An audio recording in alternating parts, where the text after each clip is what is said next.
Hello dear student, welcome to my channel. और friends, आज हम लोग पढ़ेंगे समचतुर्भुज। और यहाँ जानेंगे समचतुर्भुज की परिभाषा, समचतुर्भुज का क्षेत्रफल, समचतुर्भुज का परिमाप और समचतुर्भुज का विकर्ण क्या होता है। समचतुर्भुज को इंग्लिश में रोम्बस भी कहते हैं। तो आइए सबसे पहले इसकी परिभाषा पढ़ते हैं। लिखा है, इस चतुर्भुज में सभी भुजाएं बराबर होती है परंतु प्रत्येक कोण 90 डिग्री का नहीं होता है। जैसे ये जो आकृति बनी हुई है ये एक समचतुर्भुज है यानी रोम्बस है। इसमें क्या होता है, इसकी जो सभी भुजाएं हैं, ए बी भुजा, बी सी भुजा, डी सी भुजा और ए डी भुजा, ये सभी भुजाएं आपस में बराबर होंगी। लेकिन जो प्रत्येक ये जो यहाँ पर जो कोने पे जो एंगल बनेगा वो 90 डिग्री का नहीं होगा। लेकिन इसके जो सम्मुख कोण होंगे, कोण ए, कोण बी, कोण ए, कोण सी, कोण डी, कोण बी, ये आपस में बराबर होंगे। ये एक रोम्बस है, इसकी सभी भुजाएं आपस में बराबर होंगी। भुजा ए बी, भुजा बी सी, भुजा डी सी और भुजा ए डी, ये सभी आपस में बराबर होंगी। लेकिन इसके कोने के जो कोने का जो प्रत्येक जो कोण बनता है यहाँ पास, कोण ए, कोण बी, कोण सी, कोण डी, ये 90 डिग्री के नहीं होंगे। मैं आपको लिख के भी दे देता हूँ यहाँ पास, इसकी सभी भुजाएं आपस में बराबर होंगी। कोण ए ये 90 डिग्री का नहीं होगा। उसी प्रकार कोण बी ये भी 90 डिग्री का नहीं होगा। उसी प्रकार कोण सी ये भी 90 डिग्री का नहीं होगा। और उसी प्रकार जो कोण डी होगा वो भी हमारा 90 डिग्री का नहीं होगा, ध्यान रखिएगा। लेकिन इसके सम्मुख कोण का मतलब होता है आमने सामने कोण। जैसे कोण ए, कोण सी ये आपस में बराबर होंगे।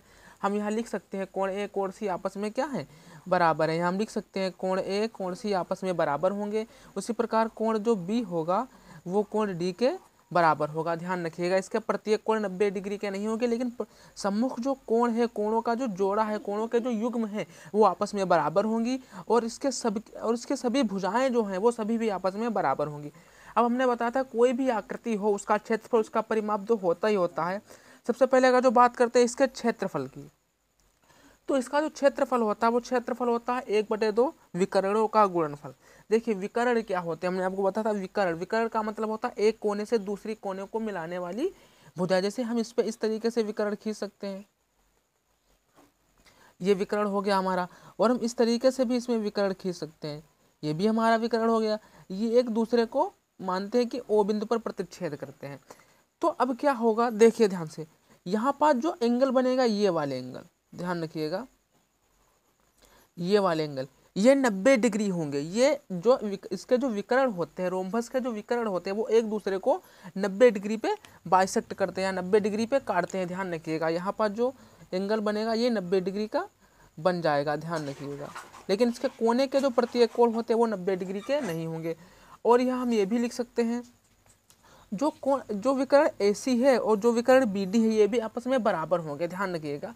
ये कोण AC है और कोण BD है, ये आपस में, ये विकर्ण AC और विकर्ण BD है आपस में बराबर होंगे। अगर जो इसके हम क्षेत्रफल की बात करते हैं तो इसका क्षेत्रफल होगा 1/2। और ये विकर्ण जो ये विकर्ण पहला है और ये विकर्ण दूसरा है, इन विकर्णों का हम गुणा कर लेंगे यहाँ पर 1/2 D1 गुणे D2। यानी रोम्बस का जो क्षेत्रफल होता है 1/2 विकर्णों का गुणनफल होता है। ये इसके विकर्ण होते हैं। सबसे पहले इसके हम विकर्ण ज्ञात करेंगे, फिर 1/2 विकर्णों की गुणा करके 2 से भाग करा देंगे तो इसका हमें क्षेत्रफल मिल जाएगा। अब उसके बाद बात करते हैं परिमाप की। तो देखिए हमने बताया था कोई भी आकृति हो उसका परिमाप जो होता है उसकी सभी भुजाओं का योग ही उसका परिमाप होता है। तो जो इसका जो परिमाप होगा, जैसे प्रत्येक भुजा ए है, अब कितनी भुजाएं हैं, 4 भुजाएं, तो इसका जो परिमाप हो जाएगा वो हो जाएगा हमारा 4a। ये इसका परिमाप हो जाएगा। अब इसके बाद बात करते हैं विकर्ण की। तो हमने बताया ना आपको, विकर्ण का मतलब होता है एक कोने से दूसरी कोनों को मिलाने वाली रेखा को विकर्ण कहते हैं। तो इसमें इसका एक जो विकर्ण है वो है AC, एक विकर्ण है AC और दूसरा विकर्ण है BD। ये विकर्ण आपस में बराबर होंगे, ध्यान रखिएगा। और एक बात, इसमें जो खंड विकर्णों के द्वारा जो खंड किए गए AO और AC, यहाँ पर जो AO है वो बराबर होगा OC के, ये भी ध्यान रखिएगा। और यहाँ एक बात और ध्यान रखिएगा, यहाँ पर जो OB है वो OD के बराबर होगा, ध्यान रखिएगा। ये बहुत ही इंपॉर्टेंट चीज़ है, इसको हम समझें, इसको हमें ज़रूर समझना चाहिए। और विकर्णों से संबंधित एक इसमें रूल आता है जो मैं आपको बता दे रहा हूँ, जो कि बहुत ही इंपॉर्टेंट है। अगर जो रोम्बस की भुजा दे रखी है तो यहाँ पर एक जो सूत्र आता है वो होता है भुजा बराबर अंडर रूट में, भुजा बराबर अंडर रूट में हाफ D1 मल्टीप्लाई D2। ये सूत्र है, ये बहुत इंपॉर्टेंट सूत्र है। सॉरी, यहाँ पास प्लस का होगा, यहाँ प्लस होगा, हाफ D1 प्लस D2, इस तरीके से। ये बहुत ही इंपॉर्टेंट सूत्र है, इसको जरूर याद रखिएगा। उम्मीद करते हैं आपको रोम्बस ये पूरा समझ में आ गया होगा। यही इसका कंप्लीट इंट्रोडक्शन था। वीडियो पसंद है तो वीडियो को लाइक करें और चैनल को सब्सक्राइब करें। Thanks for watching this video.